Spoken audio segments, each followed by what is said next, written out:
సంతోషం ఆరాధించుకునే విలువైన అవకాశం కోల్పోయినవన్నీ నాకు ఇచ్చుటకును బాధల నుండి బ్రతికించుటకును కోల్పోయినవన్నీ నాకు ఇచ్చుటకును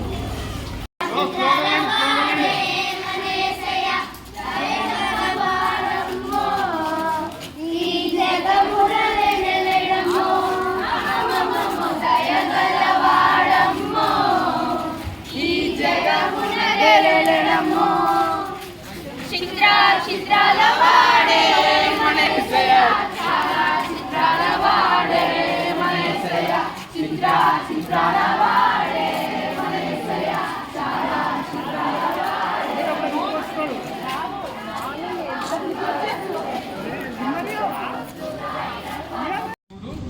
ఇదిగో నీ రాజు సాత్వికుడై గాడిదను భారవాహన పశువు పిల్ల అయిన చిన్న గాడిదను ఎక్కి నీ యొద్దకు వచ్చుచున్నాడని సియోను కుమారుతో చెప్పుడి అన్నది. కాబట్టి ఇది వాక్య ప్రకారము యెరూషలేమునకు సమీపించి ఒలీవ చెట్ల కొండ దగ్గర ఉన్న బేత్పగేకు వచ్చినప్పుడు యేసు తన శిష్యులతో ఇద్దరిని చూసి ఈ మాటను తెలియజేసినట్టుగా మనం చూస్తూ ఉన్నాం.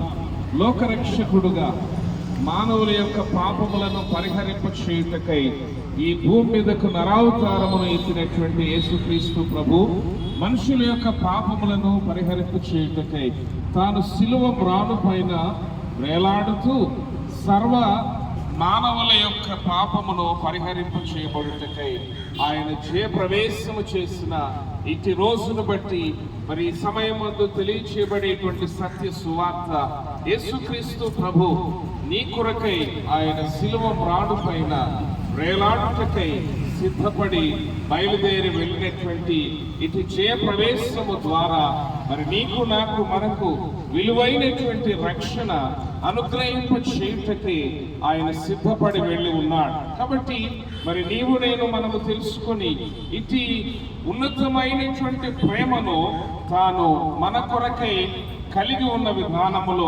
ఆయనను విశ్వసించి నమ్మి అంగీకరించి యేసుక్రీస్తు ప్రభువే నా రక్షకుడని విశ్వసించి ఆయనను నీ సొంత రక్షకునిగా మరి స్వీకరించవలసినదిగా కోరుకుంటూ ప్రార్థన చేసుకుందాం.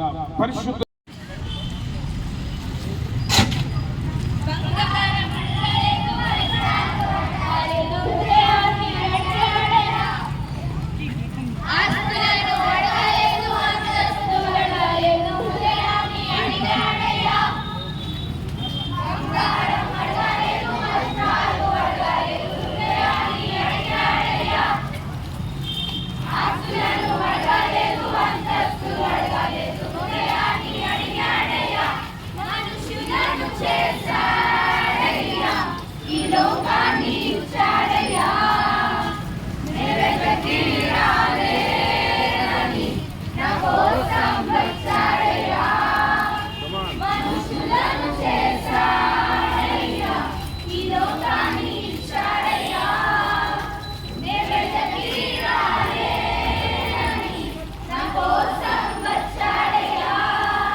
అందరూ అంతగా పాపం చేసి దేవుడు అనుగ్రహించు మహిమను పొందలేకపోతున్నారు. నీతిమంతుడు లేడు, ఒక్కడు లేడు, గ్రహించువాడును లేడు, దేవుడిని వెలుగువాడును లేడు. అందరూ త్రోవ తప్పి పనికి మారిన వారెవరు? ఏలయనగా పాపం వలన వచ్చే జీతం మరణం. అయితే దేవుని కృపావరం మన ప్రభు అయిన యేసు క్రీస్తునందు నిత్య జీవం.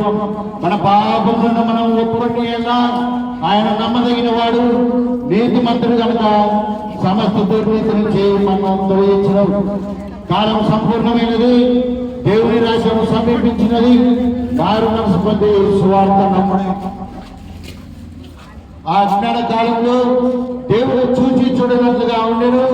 ఎప్పుడైతే అందరూ అంతటా మారి మనసు పొందవాలని మనసులకు ఆజ్ఞాపిస్తున్నాడు.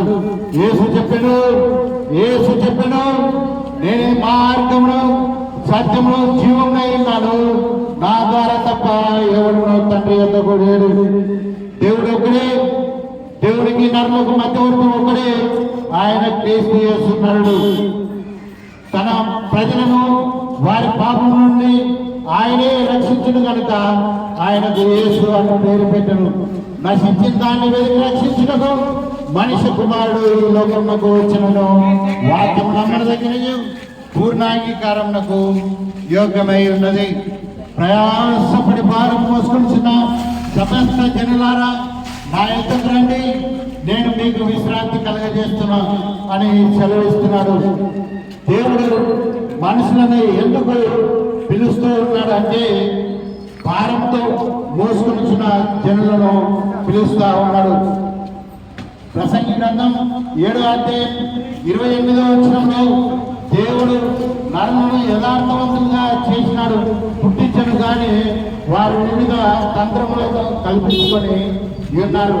దేవుడు మనుషులను సృజించినప్పుడు యథార్థవంతులుగా చేసినాడు. తద్వారా దేవుడి యథార్థతను కోల్పోయారు. తద్వారా మానవుడు దైవ ఆలోచన కోల్పోయినాడు. వివిధమైన మానవుడు మనసు పాడైపోయింది, ఆలోచన పాడైపోయింది, మనిషి తలంపులు పాడైపోయినాయి. ఆదికాండము 6వ అధ్యాయం 5వ వచనం ప్రకారం మానవుని తలంపులు పాడైపోయినాయి. కాబట్టి ఆరోగ్యం బాగలేకపోతే డాక్టర్ దగ్గరికి వెళ్తాం. ఏదైనా వస్తువు పాడైపోతే రిపేర్ షాప్కి వెళ్తాం. బైక్ పాడైపోతే రిపేర్ షాప్కి వెళ్తాం. సెల్ ఫోన్ పాడైపోతే దాన్ని బాగు చేయు నిపుణుల దగ్గరికి తీసుకెళ్తాం. కానీ మానవుని హృదయం పాడైపోయినప్పుడు ఎవరు ఆ హృదయాన్ని బాగు చేసేదని మనం ఒకసారి ఆలోచించినప్పుడు మన ప్రభువైన యేసుక్రీస్తు వారు గుర్తు వస్తారు. పాడైపోయిన హృదయాన్ని ఆయన బాగు చేసే దేవుడు కాబట్టి మన ప్రభువైన యేసుక్రీస్తు వారు ఈ లోకానికి వచ్చాడు. లూకా సువార్త 16వ అధ్యాయంలో మనం అక్కడ ఇద్దరు వ్యక్తులను గమనించగలం. ధనవంతుడు ఉండను, అతడు ఈ లోకంలో బహుగా సుఖించినట్లు మనం చూస్తూ ఉన్నాము. ఈ లోకంలో ఏది కావాలన్నా అతడు ధనవంతుడు కాబట్టి అతడు బహుగా సుఖించి సన్నపునార వస్త్రం ధరించుకొని ఈ లోకంలో జీవించినట్లుగా చూస్తున్నాం. కానీ ధనవంతుడు మరణించిన తర్వాత ఏంటి అనేది మనం ఈ లోకంలో గమనించాలి. ధనవంతుడు చనిపోయిన తర్వాత అతడు నీటి చెమ్మ కొరకు ఎంతగానో ఆశపడినట్లుగా చూస్తూ ఉన్నాం. కాబట్టి ఈ లోకంలో జీవించినప్పుడు మన తలంపులు పాడైపోయినప్పుడు, మన హృదయం పాడైపోయినప్పుడు మన హృదయాన్ని బాగు చేయడానికి ప్రభువైన యేసుక్రీస్తు వారు ఈ లోకానికి వచ్చాడు. ధనవంతుడు చనిపోయిన తర్వాత అతడు పాతాళంలో యాతన పడుతున్నట్లుగా మనం చూస్తూ ఉన్నాం. అదేవిధంగా అదే లేఖనంలో లాజరు అనే వ్యక్తిని చూస్తున్నాం. లాజరు దేవుణ్ణి ఎరిగినందువలన అతడు పరలోక రాజ్యంలో ఆయన కుడిపార్శ్వంలో కూర్చొని అబ్రహాము రొమ్మున ఆనుకొని ఉన్నట్టుగా చూస్తున్నాం.